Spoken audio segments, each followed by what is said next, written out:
Welcome everybody to another episode of the My Life, Your Life Together podcast. Zach and Zach, and today we are joined by Blake Green, who, beyond reason, decided to be a guest on our show. It's great. So Blake has his own podcast, the Blake Green Comedy Podcast, right? Yes, sir. That's Okay, right. you're a stand-up comedian. Mm-hmm. You've acted and directed some short films, if I read your website correctly.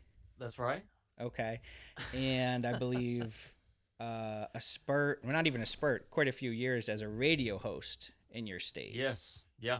5 years on the That's radio, awesome. and then I had a little extra. I worked at another radio station for I think 3 or 4 months.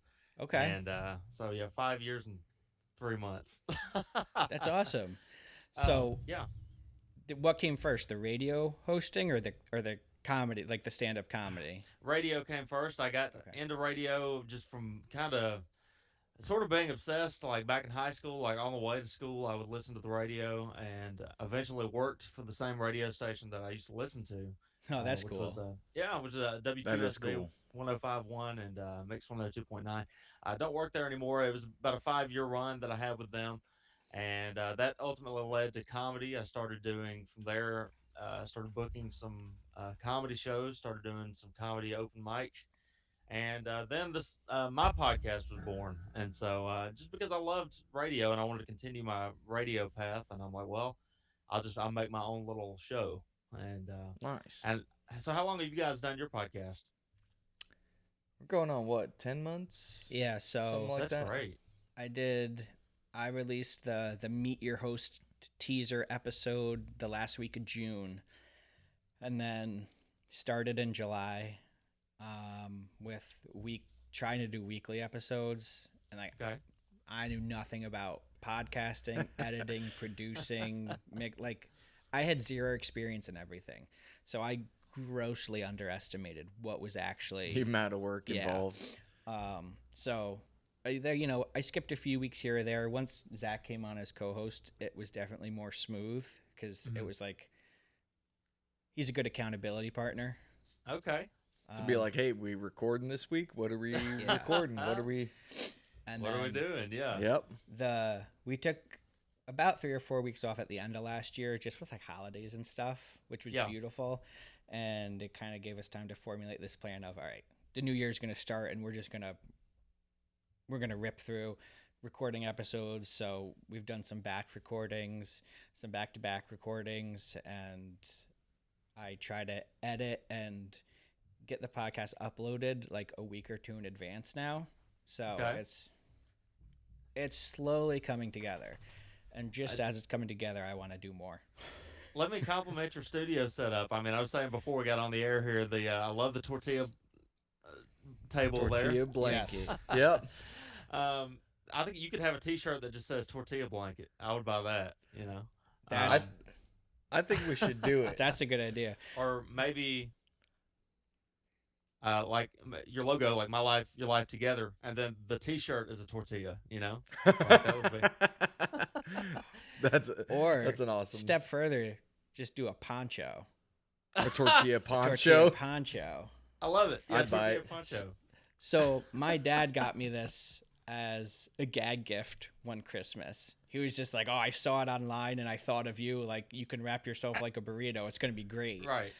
And I was like, "All right, cool."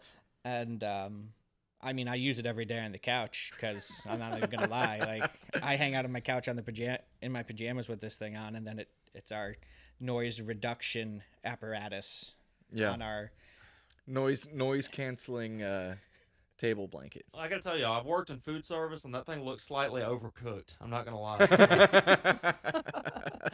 That's a little char mark right there. That's Hold on a Yep. second. Where in food service? Because if you were like an Italian restaurant, I'm not going to take your word for Mexican cuisine. Let's see. Do I want to blow Taco it up? Bell. Here? I've done some Tex-Mex. I've done. Okay. Okay. I worked. Dang at it! I got to Buc-ee's. listen to you. I've worked at Buc-ee's. Hey. And so I know that you're supposed to cook a tortilla for exactly 9 seconds. Okay. Really? Okay. I didn't know that. I didn't know that. You didn't know that you grew up in Texas on the border. Yeah, I didn't cook tortillas. You had other people cooking for you. I Lazy. I was not skilled at making tortillas. I actually did try once, and I'm pretty sure I burned it. That tracks. They cook very quickly. It's like if you don't flip it, like within 9 or 10 seconds, it's gonna burn. I cook meat well. Tortilla, the unforgiving food. Yeah. What do you like to cook? What meat do you cook? Oh, Here we go. I love to smoke meat. Okay. I've got a smoker, so Really? I love doing briskets. I love doing venison. Okay. I'll do like a smoked venison roast. I do a good smoked turkey. Okay. So I do not cook really, I'll find a meat and be like, all right, let's figure out how to smoke it. Let's find a recipe and try it out. So okay, nice. Yeah, he tried to feed me crow. I tried to feed you what? Crow. No, I didn't. You did. What are you talking That's a true story I made up. It's a true story I made up. What were you gonna say, Blake?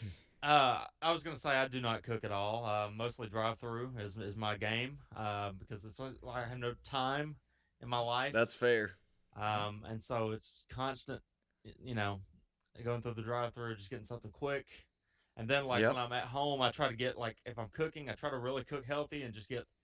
I get stuff that's like pre-cooked, so I get like pre-cooked chicken and stick it in the microwave. I'm slowly cooking my brain every day, every meal. Whatever works. One meal at a time. The radiation just. Just soak it in. It's all a myth. It's all a myth. I don't know about that, but so Blake, I'm curious, how did you get started on the radio show? You said you listened to it growing up. You were interested in it.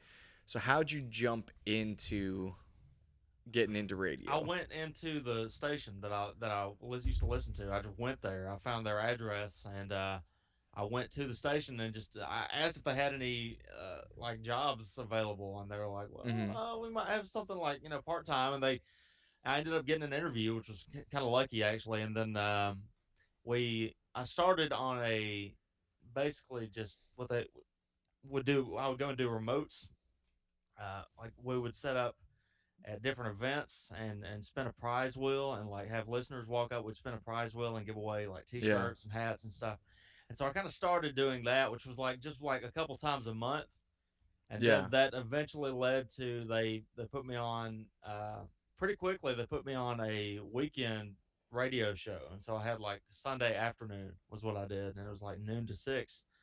I was pretty happy because I was actually on the air at that point, and so they kind of told me the format of how their radio station worked, and they had certain points that they wanted me to talk, and you had to play commercials and music, and it was mostly a music show. It wasn't like a talk show, so it was more we've been playing. That was gonna be my next question. Okay, yeah. So it was music mostly, and then I would break in there and hey, thanks for listening, and taking requests, just kind of just little bits that I did, and so it would be I think an hour. I would probably talk 5 or 6 times an hour, and so it was a really sweet gig. I started doing that just on the weekends on Sundays, and then my name is Blake. The guy that they had doing the nighttime show, his name was Blake, and he quit. He quit. He put in his 2-week notice, and they're like, "We need somebody to cover that shift. Hey, your name's Blake. Why don't you just you just do it? Just step flow over on here." over. Yeah, so I started doing nights, and I did that for I think 3.5 years. It was 7 to midnight every night, and or it was 6 days a week, 7 to midnight. That's not really important, but I did that, and then after that, it grew to I eventually got the morning show on their sister station, and so nice. I was doing mornings for a long time, and it was a lot of fun. I learned a lot. I had a co-host, and then later ended up having a different co-host, and then eventually that person left, and it was just me by myself on the morning show, which ultimately maybe was a little a precursor to my podcast. Nice. My podcast is just me by myself, but it was a little bit of turnover with that radio station. We had people that would leave, but I really enjoyed working there and worked for 5 years. So. Wow. So, with you said that you started out like in that afternoon show was mostly the Mhm. music and stuff. As it transitioned to the morning show, was that more of a talk show style, or It was still music, but it was definitely more talking because on the morning show we were doing had to do more interviews. We had to interview like they would have advertisers that would call in, and mm-hmm. so we had to talk to a there was like a car lot. There was a guy at a car lot that we talked to, and there was a woman at a bookstore that we talked to every week. And so those were just like these weekly little interviews that we did that were like probably a minute and a minute and a half, or a minute to 5 minutes. Anywhere between a minute and 5 minute interviews, and we would just get on there and kind of discuss whatever they were doing for that week. We talked to a thrift shop, um, and so it was definitely a lot more like talk heavy. Yeah. Played less music, but we also had more kind of contest opportunities. So uh, we did a contest where every week we would deliver 2 dozen donuts to one lucky office, and they would just go online and submit, and then we would like pick a random winner, and then like we would just show up with 2 dozen donuts. Oh, that's Congrats, you awesome. get donuts. So the funny thing there is that in my phone still I have like hundreds of pictures of me giving donuts to a bunch of That's strangers. awesome. So that was it was a lot of fun. Like radio is a lot of fun. If you guys ever get a chance to be on the radio, it's so much fun, and uh, it's just a really great job. Um, That's awesome. and radio people love podcasts. Like they when I was Yeah. on the radio station, they wanted me to start a podcast, and I had one that failed called Confessions of a Concert Goer, and Huh. I think we did 5 or 6 episodes, and we gave away some Blake Shelton tickets, and then it completely bombed. Like we're not doing this anymore because it was me and two girls that I went to high school with, and like they were very unprofessional. Okay. I was gonna ask what made it tank. I didn't want to do it anymore. That's what made it Okay. tank. Yeah. Yeah, they were. It was just That's fair. they were kind. I don't know. They would get on there and Just didn't like work out. it just didn't work out. They would get on there and cuss and like do a bunch of other stuff. And I'm like, Uh, no, And we you're can't like, cuss on this. This is for the radio station. We can't yep. cuss on this. And they would do it anyway. I have to go in there and like Oh. edit it. And they were terrible, but it's okay. Dang. Um, They were terrible, but it's okay. They just killed the whole podcast. they killed the podcast for me. I couldn't do Oh, it. I Lord. couldn't take it. Anyway, So- so that I'm curious because I've have no experience in radio with the music. Do they tell you what to play, or do you get to pick what you play, or is it like you hit shuffle and it like how does that work? they have a schedule for the whole week, basically, of like what is supposed to play at what times. Yeah. But yeah, you can go in there and if somebody would make a request from time to time, you could like put in another song or take one out. Sometimes I would see a song I didn't like, and I just take it out. Yeah. You know? You're like, nope, we ain't playing that. I Right. don't like that song. At the I've heard that one 5 times today. I'm not gonna hear it for number 6. at the station that had a lot of turnover, didn't anybody on their way out just go rogue and start playing some wild music? It was me. You're like, I of got course in I trouble know one him. time. He's me. It was a country station, and it was like new country, so it was more like Blake Shelton and Luke Bryan. I would get in trouble because like at 9 o'clock at night, I would continue to play like Hank Williams Jr. Which is like even it's Old like school.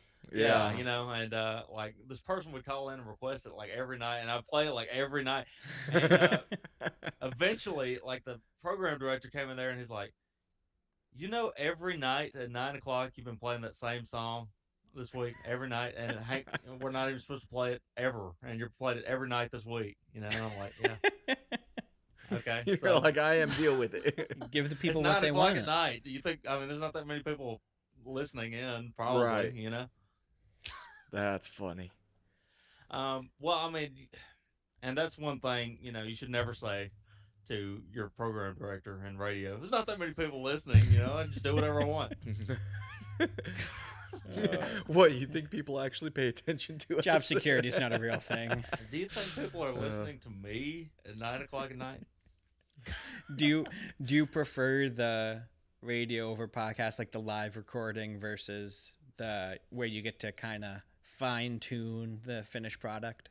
I think I like podcasting because I like to be in control. I like to have Yeah. Yep. I like to be in charge. I like to be the boss of my own format. Um, but I mean, radio was so much fun, and like I had a blast. Like I loved doing contests. We did one Yeah. called the Secret Sound Contest, which I feel like every radio station has kind of done this. We did a contest called the Secret Sound Contest, and basically we play just kind of a random sound over the air. Listeners would have to call in and guess what that sound was, and like if they got it right, they won money. Okay, but it would Huh. be like if they got it wrong, the money would go up like every time. Oh, wow. And so we'd start That's at actually kind of cool. right. So we started at like $100, and then it would go up like 150, 200, 250. And oh my goodness, at first when they first started this, it was like there was no cap on it, so it could just go to infinity. Poor basically. planning. And so yes, very poor planning. And so I think one time it got to like $1,500 or something, which And that's they're a like, mortgage. cut it. That's a mortgage payment for somebody. Yeah. So we tried to play the Secret Sound Contest. It's a 1,500, and then all of a sudden, all right, I should have mentioned this a second ago. When it's time to play the contest, like the phone doesn't ring. There's a flashing light in the studio. Okay. Okay. Yeah. And so we had two phone lines, and like the strobe would flash when it's ringing, and it would also light up on the console. And so anyway, we got these high stakes. It's $1,500 or whatever. Secret sound. Nobody's guessed it yet. Here we are, and it's like time to play. We played the secret sound. I'm like, all right, everybody, call in and guess the secret sound. The phone lines crashed because so many people were calling in. So many people called into the show, and like it was just the light was going crazy in the studio, and to the point that the phone lines actually crashed, and we had to shut down the whole contest for the day and like bring in the IT department. Oh my god! Wow. Eventually, they finally put a cap on it. They're like, we're not going above $500. So, do you remember what that sound was from that 1,500? The one sound I remember was one that I recorded myself, but I don't remember what that particular one was. Okay. But the one I recorded myself was it was a claw machine at an arcade. Yeah.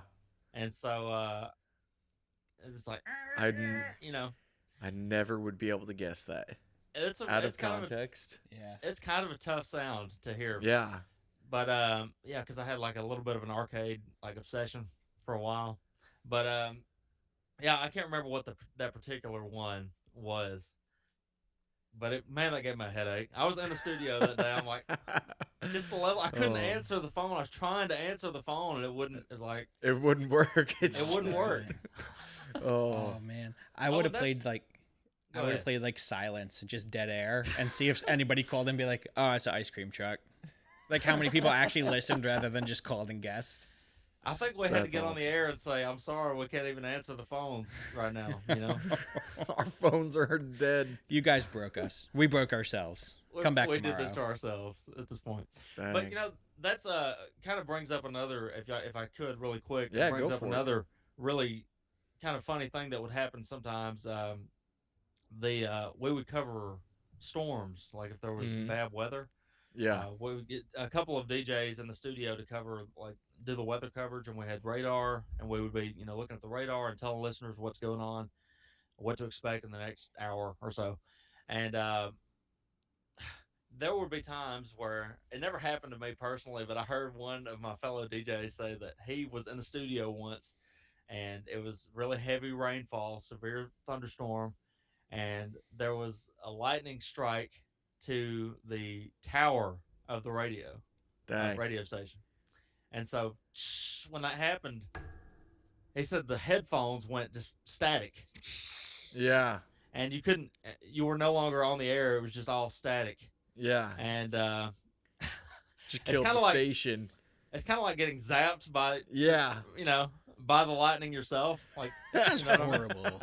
Imagine doing your podcast and just getting All of a sudden, like, oh, I'd probably quit. I'd be like, oh, it's not worth you'd it. be like, nope, done. Sorry, guys. That's wild. I wonder how many podcasters have been killed by a lightning strike. By a Probably not lightning that- strike Probably coming not that through many. their equipment. If you've been killed by a lightning strike from a podcast, let us know. We want to Oh, talk man. to you. Yeah. Yes. No, we're gonna get Comment some below. strange requests from like mediums or something like that, and I don't want to deal with that. No, thank you. Oh.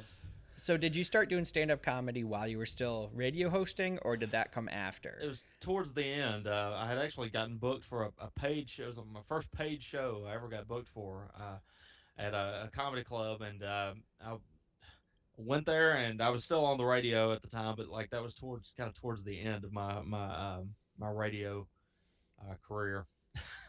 I don't know if the two were if that was a coincidence or that Okay. So I started doing what- comedy, and they're like, we don't know about this guy anymore. What? You started getting into comedy, and they're like, "Nah, They're get him like, off." This is not so good. So what made you interested in doing comedy? I think radio really got me into it because Yeah, because you're not a funny person at all. I know it doesn't work. You're very dry. It really doesn't work. I mean, it doesn't Yep. make sense. Your listeners are gonna be like, "Hey, I thought this was a comedy show. Wait a second. You said he was Like- a comedian." It was to answer your question, it was radio. Kind of we would go going and doing these events, talking on the microphone. You would try to be funny and get people laughing, and unlike right now, but Unlike right now. but yeah, it was, and sometimes like we would go and put on bands. Like if there was a band in the area at a local event, we would like kind of MC for the bands. Yeah.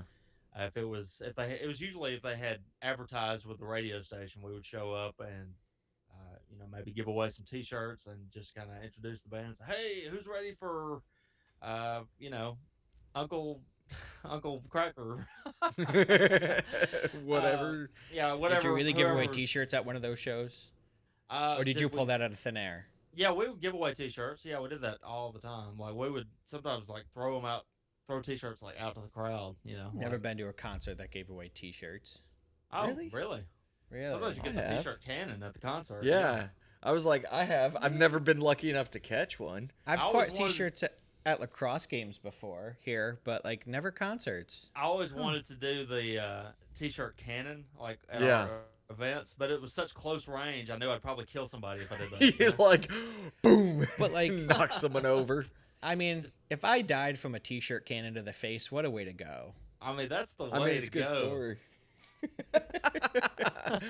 You get to heaven. How did you die? T-shirt cannon. T-shirt cannon. Yeah. I got shot. What if you got shot with the tortilla T-shirt? That would be even worse. That's even better. Like, I'm getting buried open casket wearing the thing.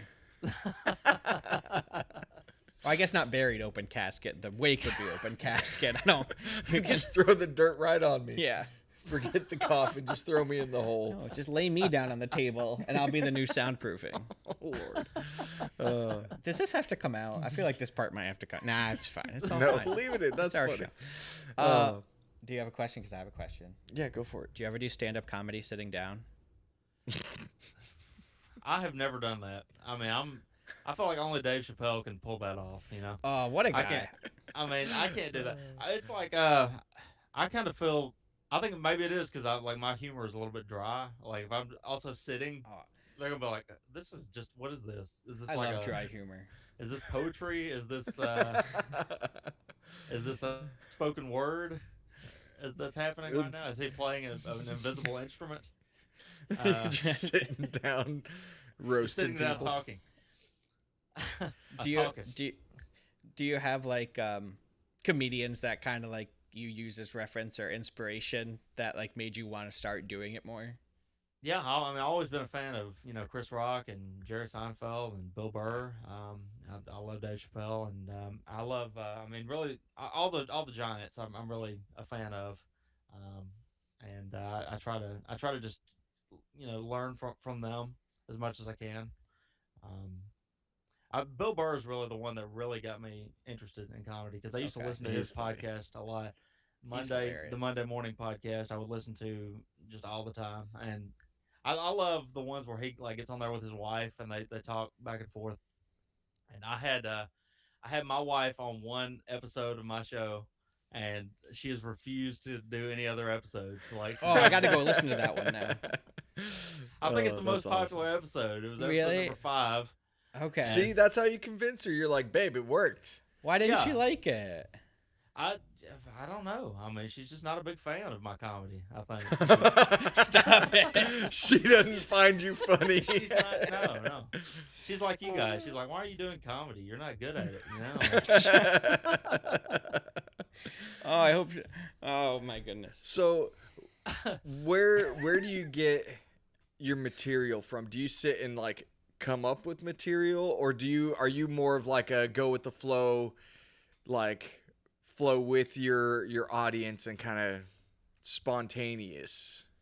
I really try to come up with good material, and I carry a notebook or like just a little small notebook, and you can just write it in your phone, which I do sometimes, but like I try to begin the writing process as soon as possible because like the quicker you get it in your brain, the better. And so I'll have like a little Yeah. notebook, and then I'll go home and either type it up or like put it in a larger notebook and just kind of expand on it. So I'll just write like little ideas throughout the day that I think of, but I notice like sometimes like the bits that I work really hard on that I think are really good, people don't seem to like them that much, and so a lot of times I'll have to like break. I have to break and find some way to make it funny, or just find some way to like put the crowd at ease. Yeah. So, but that's kind of what open mic's all about. You go to an open mic night and just kind of try out some stuff, and you can kind of see if they like it or don't really like it, And some comedians like Steve Martin will like scrap a bit, like if it doesn't work. I've heard him say like if it doesn't work the first night, it's gone. But like I think Hmm. the more popular opinion is like if it doesn't work the first time, maybe try to find some way to fix it to where it does work. Yeah. So it may be like you may start with a bit and then it may end as a totally different bit, like three Yeah. months down the road. So I kind of think there's something funny about everything. There's humor everywhere. It's kind of like Yes. karate, like the Karate Kid, like kung fu is Mhm. in everything. Karate is comedy is in everything. Except Comedy for is in this karate. podcast. So you went out Why? to Why wax are a you car making to- fun of my podcast? Our podcast. No, I'm not. I'm talking Recording about my over. Recording over. He's done. He's I've canceled. had- Scrap this. I've had like a few friends tell me to either like try out like an open mic night or something like Yeah. something like that, or like improv was another one people told me Yes. I should try, and I'm like, I like observational humor and Yeah. I like off the cuff stuff. If you put me in like a spotlight in front of people and the sole purpose of my existence is to be their entertainment in the form of humor, I think I would fail miserably. Well, I it's think like I would overthink it all.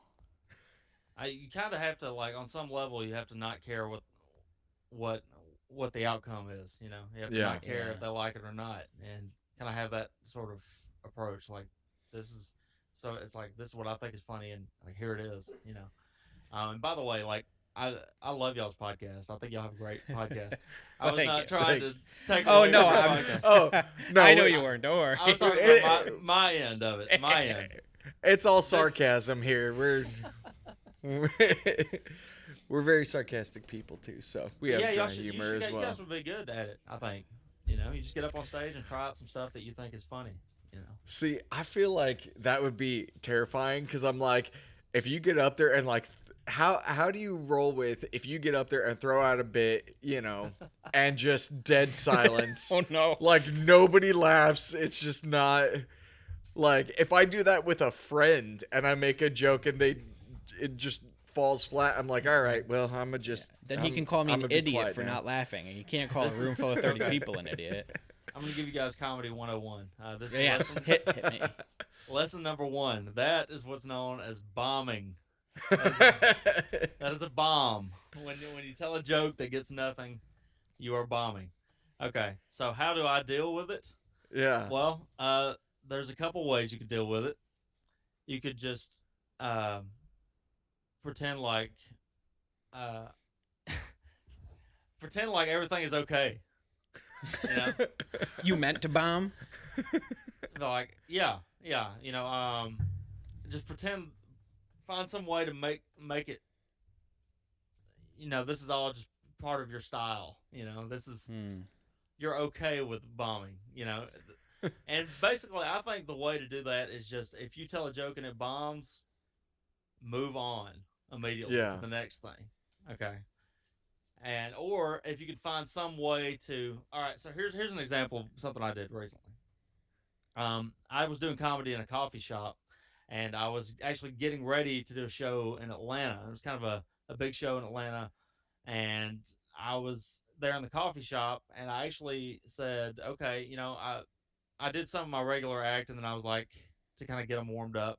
Mm-hmm. And then I said, here's just a little, I'm trying to do some jokes in Atlanta next week, and so I want to try out some new stuff. And so I told the joke, and it completely bombed. Not one laugh, not one chuckle. And I said, well, there's an example of a joke that I will not be telling in Atlanta. And then they laughed. So it was kind of, you can find some way to fix it in the moment, or find some way to just address it is good. Yeah. But it's also good to just move on and not care, I think. Yeah. It's more about like your confidence. Like if you bomb and just keep going, like eventually I think you're gonna win them over eventually. Yeah. I think hopefully one of my favorite comedians, he's super dry, Stephen Wright. Oh, Stephen Wright, yeah. Like I remember the first time I got introduced to his comedy, and like he doesn't crack smiles. He just it's so dead, and I was like, if I were to ever try a form of comedy, I'd be like, I'd want it to be like that, because you could never tell if he was uncomfortable, or like you couldn't tell what was going through his mind. It was always just delivery, move on. Didn't care what the audience reacted to. And go ahead. I was gonna say he has a very unique style. I try to be.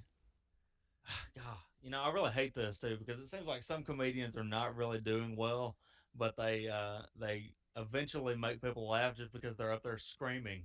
Like if you're up there just yelling and screaming, Lewis Black. Eventually you're gonna get some laughs, I think. Yeah. So there's another technique. If you're bombing, just start yelling. Just yell. Just like over the top antics. I can do that too. See, I feel like I would be the awkward comedian where, like, I'll tell a joke and I'll start dying laughing at something that I think's funny, and everyone's like, "What is this guy doing?" There's another technique: just laugh at your own jokes. Just contagious laughter. Just start laughing by yourself. Yeah. And I have this is the amateur approach, okay? But I've done this many times, and sometimes it's. If you're telling a joke and it doesn't work, that might be a good time to start taking shots at the audience. I Start can do roasting that. people. But I've decided kind of now that like I'm not even touching anybody in the audience. I'm not saying anything to anybody until there's a heckle. Okay, a heckle. I feel like that's a good rule. This is lesson number 2. A heckle is when somebody just yells out something random in the middle of your act. Okay. And that's happened many times also. But and that's when you t-shirt cannon them in the face. It's really, if you're not fun, like if you go up there and you're not funny, yes, exactly. That's when you pull out the t-shirt cannon and just smoke. Commit a homicide. Oh no. Oh no. But look, all right, so if you're up there and you're telling a joke and it's not working, that's not the audience's fault. Okay. Mm. But Yeah. if someone heckles, now it's kind of fair game. You know what I mean? Now it's I like, like that. okay, you're gonna attack me. Well, here's what I've got to say. And so, um, there's ways to handle a heckle. Here's one for you. I was doing a show one time, and some people had brought in like a service dog. We're doing the show at like a bar, and somebody brought in this service dog, and like I'm up there, we got an audience. I'm in the middle of telling my jokes, and no one's laughing, but I hear this dog go in the background, and I'm like, well, the dog liked that joke, You guys didn't like it, but the dog liked that joke, and when when you brought up the dog, I thought you were about to tell me the story of how a dog barked, and then you just proceeded to roast the dog. well, like, I'm glad it was went the like, opposite way. I think I was like, why would you bring your dog into a restaurant? Don't you know they serve food here or something? I can't even remember, Like, that's a health hazard. But, I mean, if it's a service dog, that's okay, I guess. I mean, it's legal. Right. There's still probably dog hair in the sandwiches. But, Where I'm gonna be very vague with this story for Oh boy. a few different reasons. Where I work, we can write notes about somebody needing a service animal because again, it's not a regulated thing, right? yeah. I mean, a support animal rather. Service animals are regulated. Support animals aren't. We have somebody we know a person who has multiple dogs, cats. I think they have some type of farm animal as well. all But then support. they own a peacock. And so we got this phone call one day where like we had written a note for the dog, the person in charge of this person. Oh, my dogs. Speaking of dogs. Speaking Your of dog not has- service animals, my Dog dogs has an opinion on that, actually. yes, my dogs are not service animals, nor do they support me emotionally. They actually have a negative impact on me.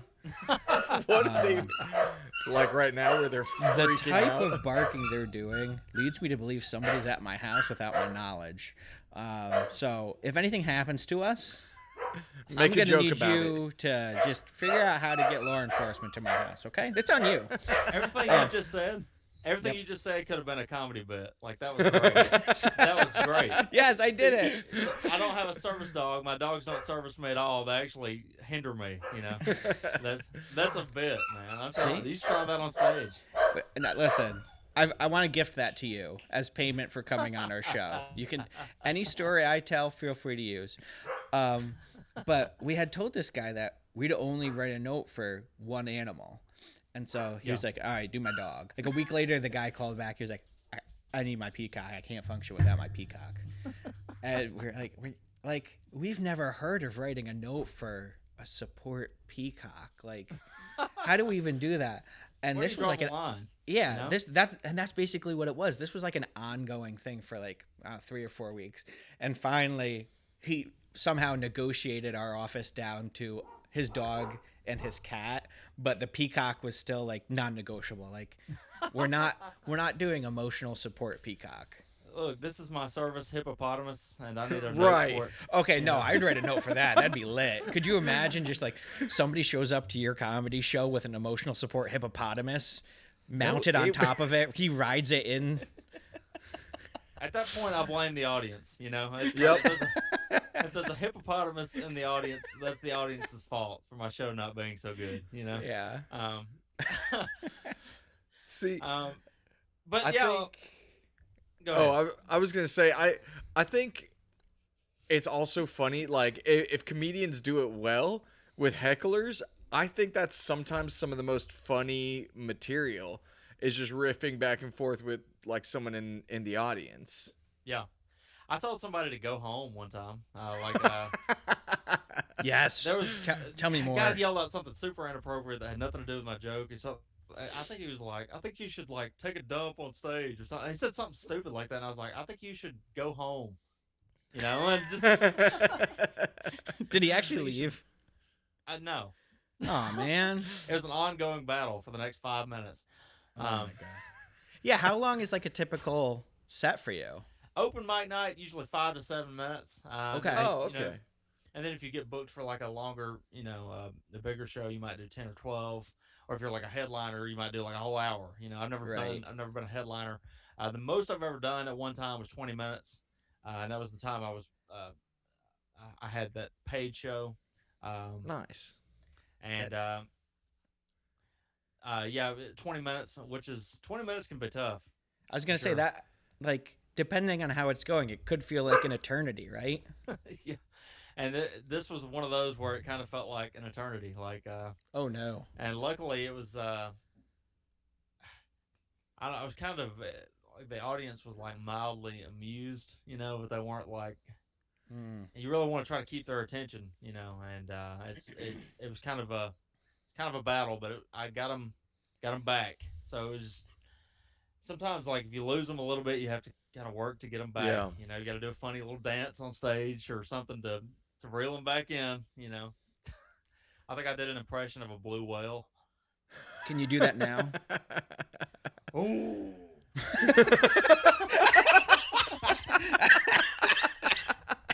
I'm dead. It was something like that. I can't even remember what great. it was. You didn't even make the noise. You dove whale. off camera. That's commitment. And I've got the blue background, so it just looks like the ocean. Yeah.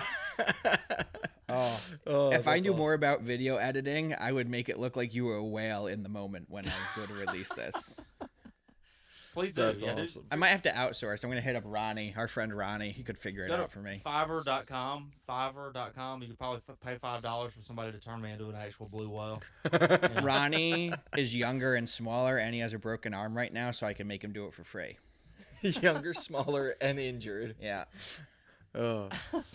So who? Now you're assaulting injured people.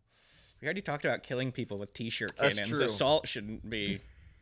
That's like homicide, service dogs, Yeah. blue whales. We're going to have the blue whale people coming after us, the service dog people coming after us. And he's 10 years in law enforcement, so Former cop.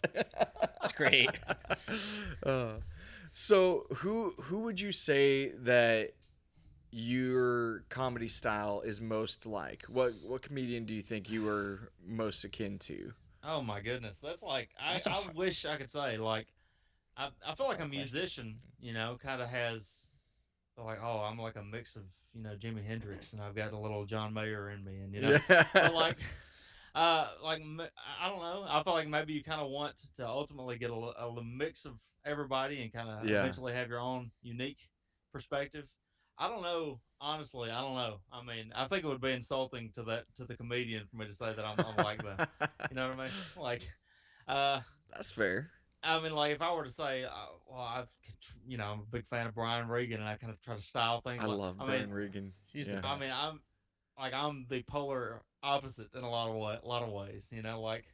Okay. He is his material is very clever, and mine is just very dumb sometimes. Like. Do you know who Aaron Weber is? No, I'm not familiar with Aaron Weber. You should look him up. I saw him open. I forget what comedy show we're at. I think it was a show around here when John Christ came to town, and but Aaron Weber, I think he's from Tennessee. And he was just one of those guys I knew nothing about. And then from the moment he opened his mouth, I was like, this dude's hilarious. And like he kept everybody engaged all the time. And like even I distinctly remember the first show that I saw him open for him at. I don't know, like I thought the joke was hilarious. I don't even remember what the joke was, but like 60% of the people didn't laugh. And he just he lifted up his hat and like he dabbed his sweat for like an uncontrollable amount of time, and then slowly the laughs picked up, and then he just put his hat down, and then he just kept going. I was like, what a fun way to segue into something else. Just I've done that before, but it was real. Like I was like, oh, you're like I'm actually sweating.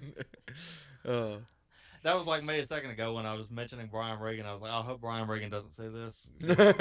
I can almost guarantee I love Brian Regan. He's a genius. He's a genius to me. And like I feel like he's here and I'm way below the screen. You know what I mean? Like, which is like absurd to think about because he can literally say cup of dirt and millions of people will laugh. Right. And then gosh. you're out there busting your hump, and people don't laugh, and he's Yeah, just saying I'm cup out of there doing dirt. my Blue Whale impression, trying to get a chuckle. That would no, you got more than a chuckle. That made me laugh cough. You got a full on laugh out of that. Yeah.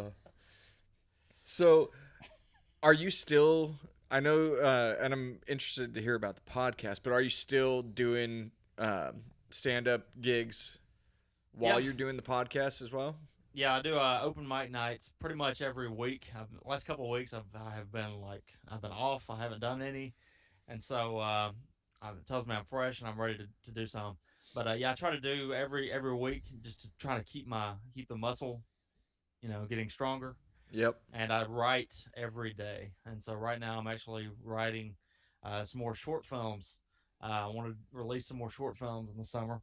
But yeah, I'm trying to practice the stand up comedy constantly.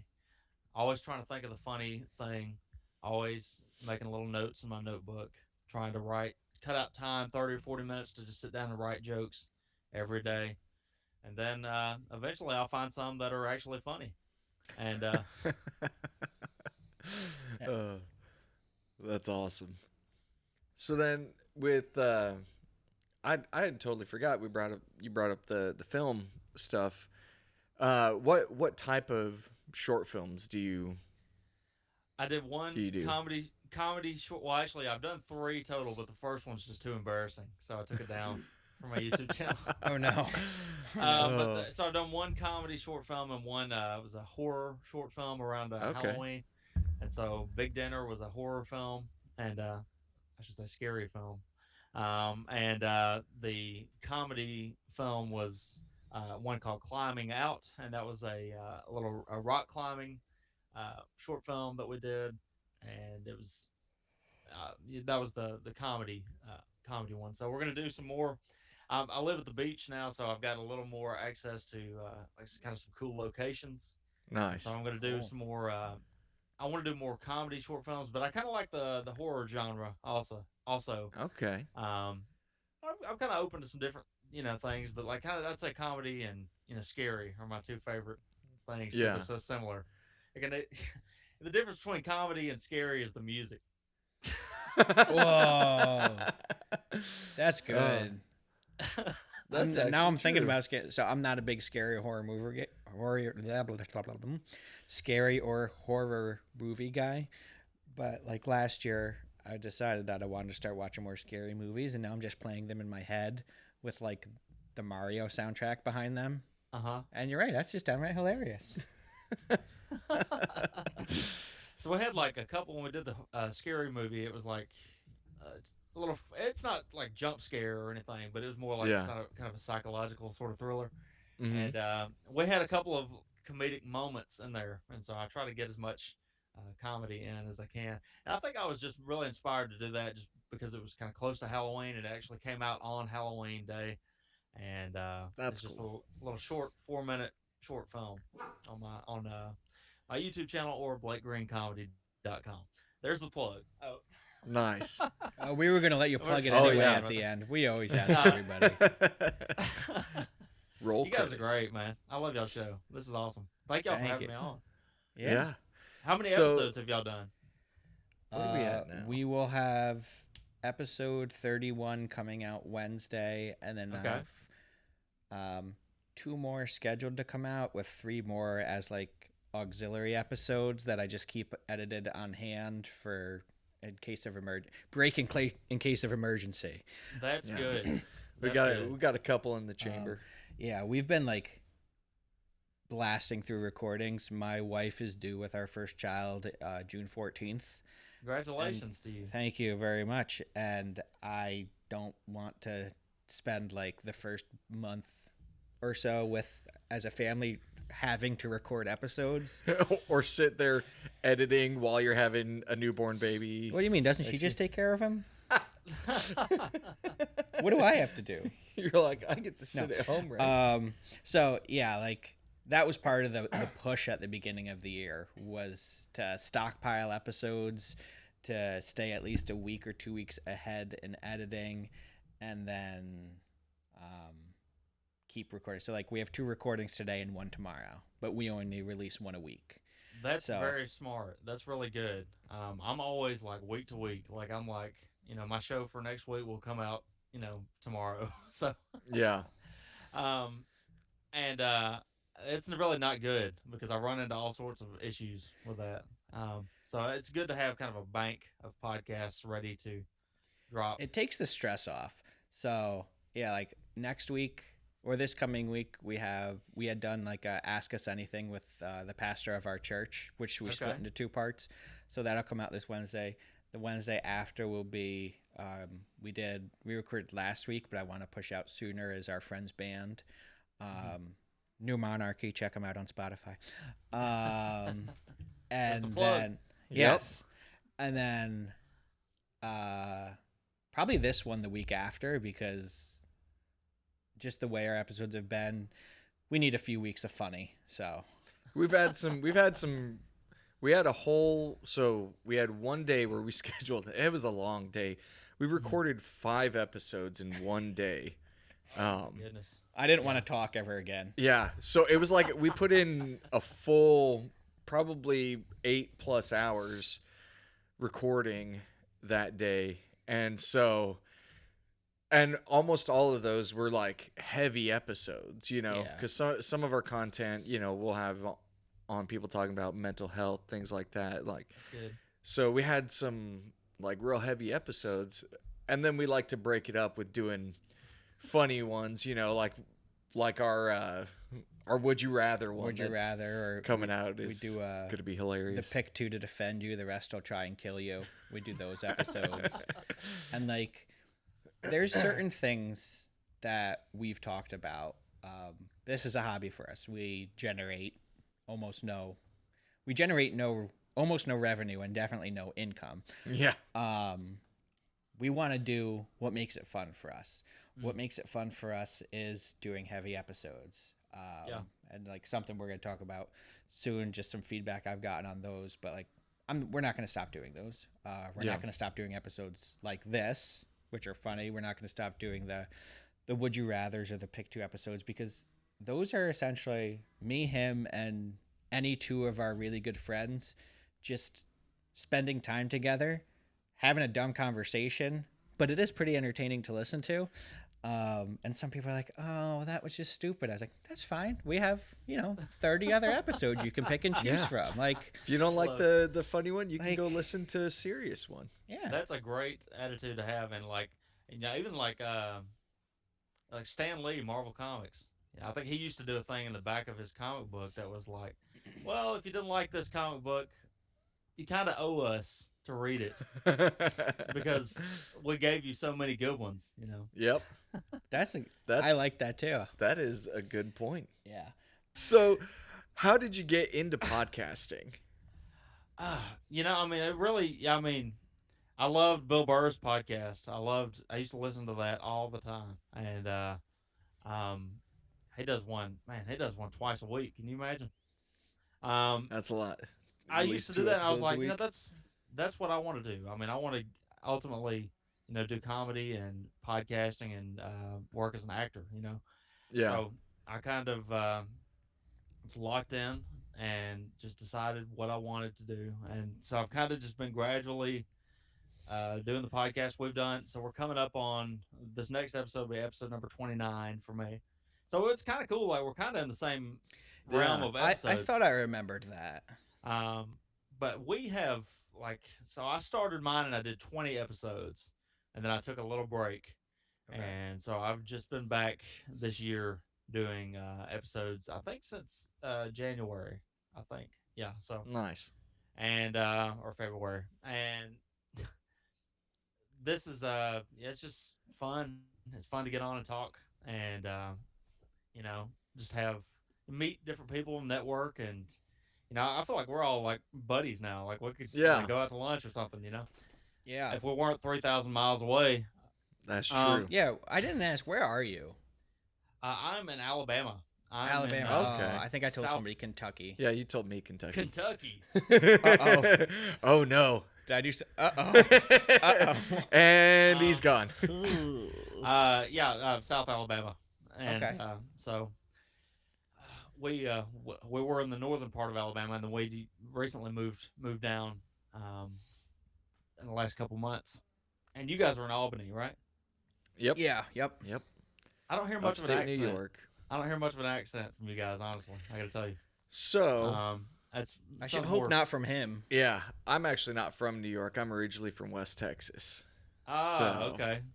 You're like my cousin. You're like, you know what I mean? Like, yeah. Texas Little, is Alabama's overweight cousin. You know. that tracks. And I mean, I never thought of like upstate New York having an accent. A lot of people ask if I'm from Boston because I used to have a pretty heavy speech impediment. And that's all Boston is, right? It's just New All York with a speech Bostonians impediment. just have a speech impediment. Bam. Yeah. Well, I mean, I would say you sound very kind of general American. You know, which is that's General good. American. General, general American. Do you know how the salute came to be? Anyone? No. I don't. So I heard this, and I did zero research to see if it is So confirmed. this may not be factual. This but could not be factual, but it had to do with like knights, like way back when they had the helmets, when they would lift their visors. That's how they would hold it up. So when they were talking to like a superior, you'd look at them, and so they'd hold their visor up like this. Huh. And you can choose to believe the truth in that or not, because like I said, I have no idea if it's true. But I was a drum major of my high school, and in the band, and so we would do like a salute, and that's not like I'm not. That's really the only saluting I've ever done. I've never been in the military or anything. In the But PD, we had to salute.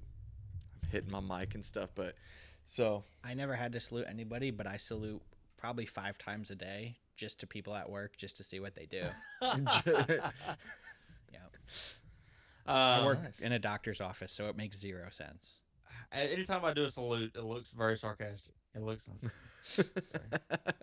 it's Oh, that's like okay, You're buddy. saluting with a question mark? Like, okay. do I do this? That's awesome. So you said about 29 episodes. So do you have guests come on your podcast too, or I do occasionally. Mostly, it's I meant to mention this earlier too, but it's usually me. It's usually just a solo episode, and that's kind of more like in Bill Burr's style. Like he'll typically do a solo episode. So that's kind of what inspired me there, I guess. So I'll do mostly solo episodes, and occasionally I'll have guests. And so I've decided, like with the solo episodes, those are audio only, and then the get episodes with the guests will have a video associated. And so one thing, a lot of my episodes, just being a solo person, like they're very short, like they're usually between 15 and 20 minutes. Yeah. And there was one week, I had a buddy listening to my show, and there was just one week where I was just like scraping the bottom of the barrel and just trying to plow through and continue my podcasting journey. And I think my episode was like 7 minutes or something. And my buddy listened in, and he's like, "Hey, I heard your podcast the other day." I'm like, "Oh yeah," and he said, "Yeah, I got me from one end of the parking lot to the other." I'm like, "Well, thank you for listening." You know, I mean, I don't, yeah. But That's awesome. It's and I really encourage people to podcast. It's just a really, it's great because you are the boss. You're driving the ship the way you want it to go, and it's your own kind of creative process. And sometimes, if you're a podcaster, you got to keep going, and you don't feel so creative, and so you got to put out your little 7-minute episodes. Or when you have episodes that just fall completely flat, like our Stop it. Nope.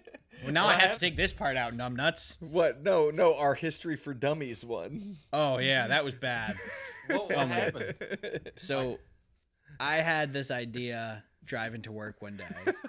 I said, we're going to recount America's history with no research.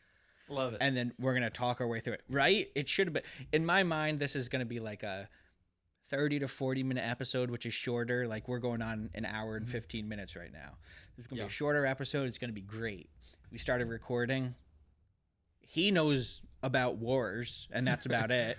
I know a lot of our military And it was history. just like we're recording it, and so many times I took out from the episode when I would be like, "This is the worst thing we've ever done."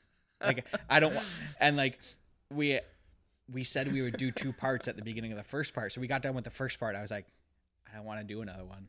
Like this is gonna be horrible. But we said we were gonna, so we start recording the second part, and like every 10 minutes I was like, this sucks. I said, I hate this. I hate everything about it. And they are like our least listened to episodes. Yeah. Oh my goodness. They're not too good. You know, some people have found humor in them. Like the greatest thing that's come through it was, what am I gonna say? You're gonna say that George Washington Carver invented the peanut. I stand by that he invented the peanut. He invented the peanut. Yeah, we had a whole like argument about it on the episode, like he didn't invent it. I think she was 11 at the time. My 11-year-old niece texted me after she had listened to it. She was like, Uncle Zach, he invented ways to use the peanut. He didn't invent the peanut. I was like, go back to school. I'm 20 years your senior. Go away. What do you know, kid? I've been around a lot longer than you. I know what Right. he invented. Yeah. I forget what I was doing. I was putting something in the dishwasher the other day. I heard the accent there when you said worship. Yeah. Worship. That sounded more southern though. Honestly. I was gonna say that's a southern thing. Yeah, that's my. I like to tell I'm people rubbing off on him my a mouth little. moves faster than my brain does. But I brought that up. I was like, yeah, George Washington Carver invented the peanut, and it gets my wife so angry. It's brilliant. But yeah, like we've had episodes fall flat. Like there's one episode that we recorded, and about 20 minutes into it, I was like, nope, never seeing the light of day. Yeah. And I was like, I forget why. Like I think we had a guest like drop out or something. Yeah. And we used to record on Thursday nights too. And so I was like, still come over. We'll just mess around, play some video games. And I was like, oh, let's record an episode of the podcast while playing a video game. I love it. And I picked a video game he's never played before, or at least not in the last decade of his life. Yeah.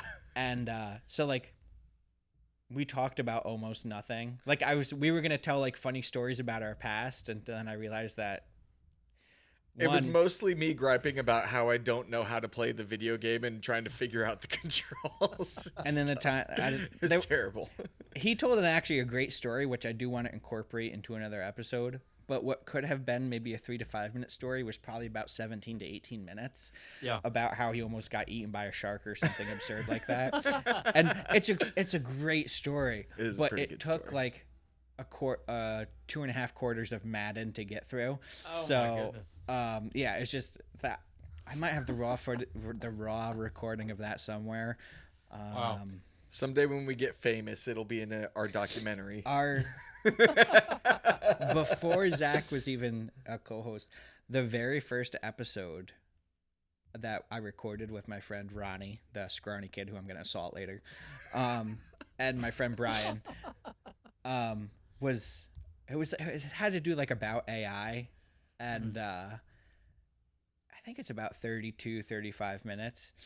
It's sitting in the folder. I've never edited it. I don't even know if the raw footage is still there because I've moved files around so much. But we went on like a tangent about Taylor Swift, which was something to behold. But it just it wouldn't make a good episode. So it still just sits. I open up my folder every day and I'm like, maybe someday AI folder. Yeah. Wow. Okay. But Well, hey. I mean, so, one thing that I've had, and this is when I did like the first 20 episodes, the reason I kind of decided to take a break, I think like the last few of those, like I only got like a couple of views. I think there's one where I spent like 2 hours on the episode, and it used to be, I've kind of just started to let it flow now a little bit more, but it used to be like I wanted to edit it to this perfect thing.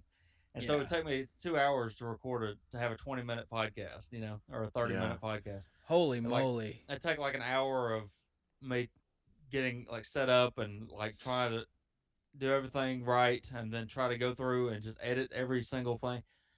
And it became exhausting, and I did all that, and then I would have like 4 or 5 views at the end of it. And I was like, you know what, I'm just going to take a little break. And so I think it is good to occasionally, take a break. If you're like just overworked with it. But also, I think it's way more important to just let each episode just flow and not worry about it being perfect. Yep. Because nobody cares that much. Yeah. If you have 1,000 viewers, how many of them are sitting there going, this is not a perfectly edited episode, Right. Yeah. A couple of trolls in the comments, but like, who cares? Oh man, what I'd the kill for trolls think, trolls in the comments. Go to TikTok. Post on TikTok. You'll get lots of trolls. Lots of trolls. Fair. Yeah, like I did one comedy set that I posted on TikTok. Part of it. This guy was like, wow, that was not good, or something like that. I was just like, dude, really? You're like, gee, thanks. Who needs that guy was Bill Burr. that guy was some casting director who was like, yeah, this guy's not not coming to our show. He's not going to be in this next. He's not going to be the next superhero. He's not going to be the next Spider-Man.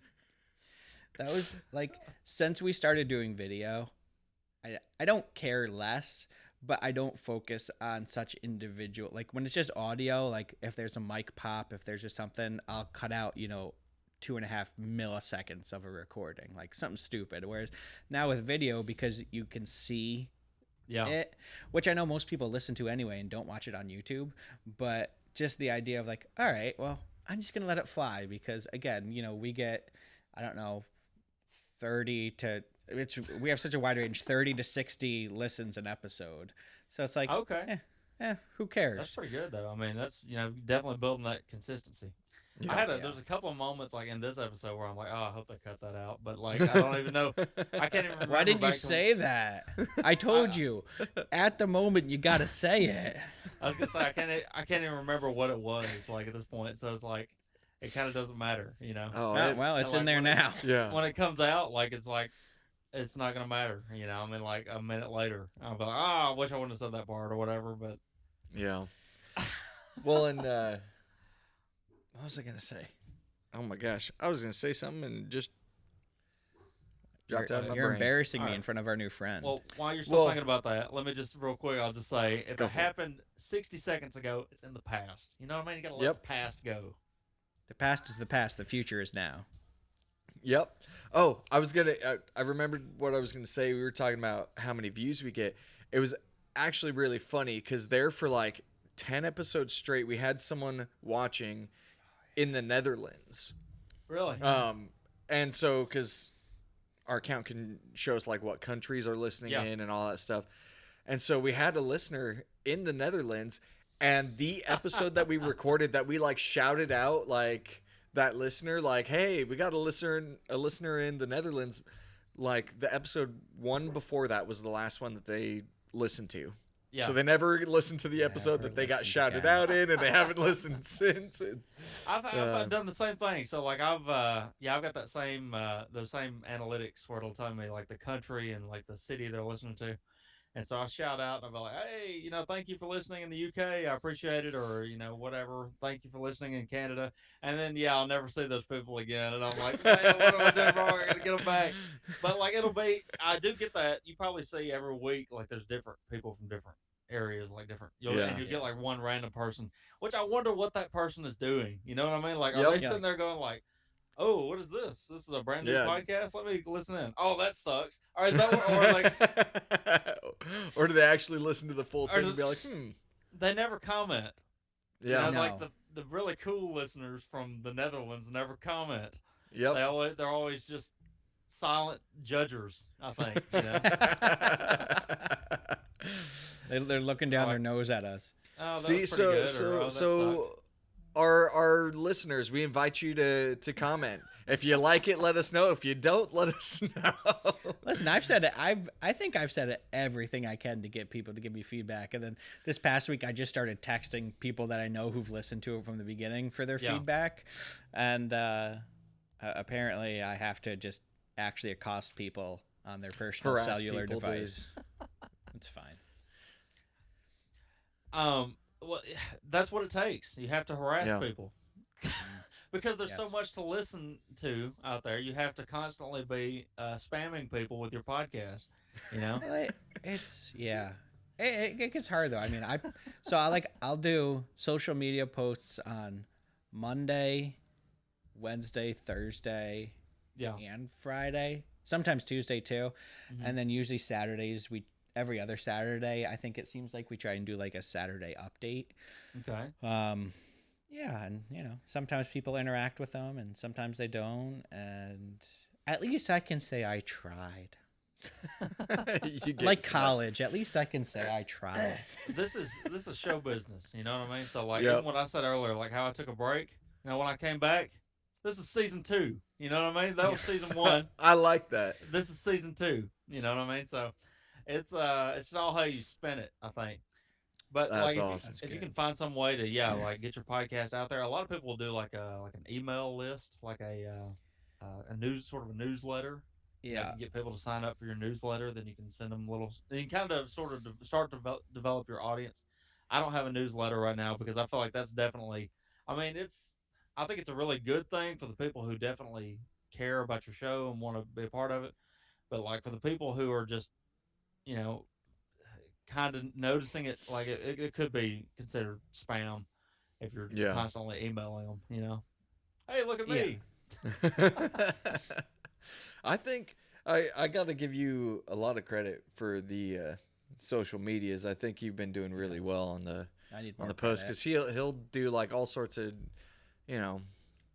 almost like design, poster posts. Like I don't know how to. I don't either. I don't know how I learned how to do it. But it looks good. Up brand crowd. Use Canva? No, I use Brand Crowd. Okay. And that's where I made my logo and then bought the logo. It was just one of the cheaper places to buy your logo, but with it you can design pretty much anything. And for a while it just started out with like straightforward, what probably a 6th grader learns in their digital art class at school now. And then the longer I did it, the more I putzed around with stuff and realized you can do videos or I can upload things to it and then mess with them. So, I mean, that's one of the things I like. It's just been fun to learn new things this whole journey.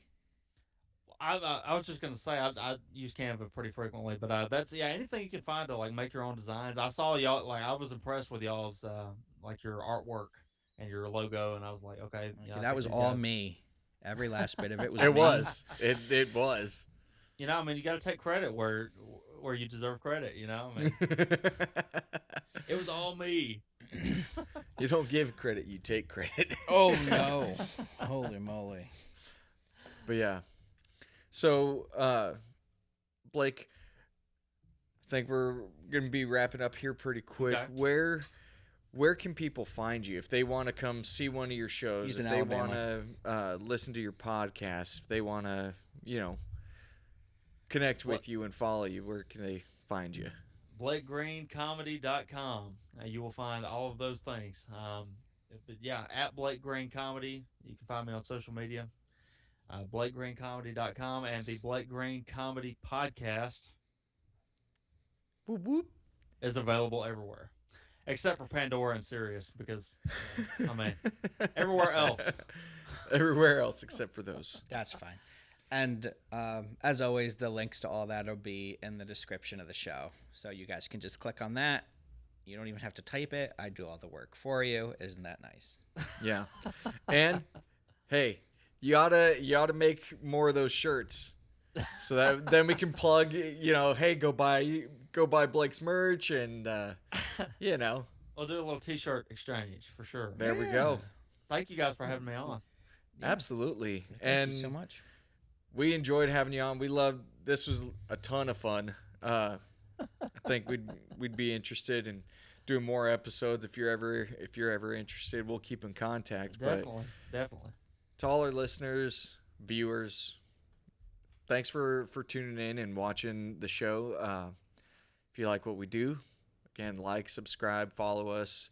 If you want to support us, go to our website. There's ways to support us. Buy some merch. Oh, this is the debut. This is another one of our T-shirts that we've had. This is a new T-shirt here. You can't see it. I love it. we'll have to zoom in, but debut of our hats, our leather patch hats. Hey, you guys are rocking and rolling. I love that. That's great. Yeah. I designed these specifically for his brother-in-law. Yeah, these were actually a design request. So there's hats out there, and they come in all sorts of different colors. They're pretty cool. Yeah. So I need like a 4X hat because I have an enormous forehead. Listen, Enormous forehead that just too much depth. You know. I have a giant head myself, and they fit him. and they fit me. So I got you covered. Don't you worry. Yeah. So again, thank you guys for tuning in. Follow us, buy some merch, follow Blake, go listen to his podcast. If you're in Southern Alabama, go see his shows, and we'll see you guys next time.